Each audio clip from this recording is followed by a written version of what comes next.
Finally नहा धोवा कर निकल चुके हैं दुकान के लिए।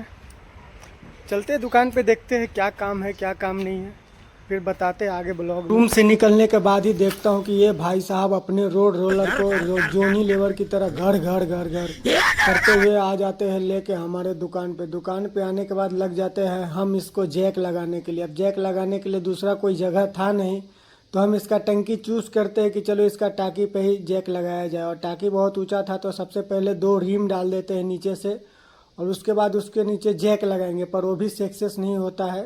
फिर उसके बाद देखिए हम क्या जुगाड़ लगाते हैं इसको। ये तो फाइनली जैक लगाने के बाद अब हमारा टायर उतर गया हुआ है नीचे। टायर उतरने के बाद अब इसका बीट छुड़ाना है हथौड़ी से, क्योंकि भाई जेसीबी मिल नहीं रहा था इसका बीट छुड़ाने के लिए। और इसका बीट हथौड़ी से छुड़ाना बोले तो भाई कम से कम 2 घंटा तो भाई दोनों तरफ लगता ही है, क्योंकि टायर ट्यूबलेस था और पकड़े हुआ था पूरा अच्छे से।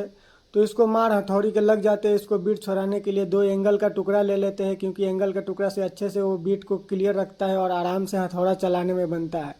मार हथौड़ी मारते मारते कम से कम हाथ में 2-3 छाले पड़ गए मेरे भाई। छाले पड़ने हैं फिर भी कोई दिक्कत नहीं भाई, अपन मेहनती लोग हैं, कर लेंगे। थोड़ा देर मेहनत और मशक्कत करने के बाद आखिरकार बीट छोड़ने लगता है।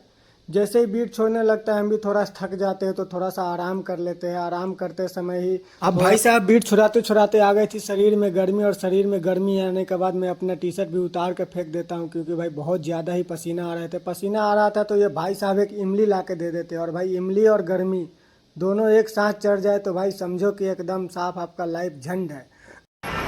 बहुत ही मेहनत और मुशक्कत करने के बाद भाई साहब टायर ये खुल गया है, देख सकते हैं। टायर खुलने के बाद ट्यूब फटा हुआ है, 2-4 टुकड़े में ट्यूब फट गया है।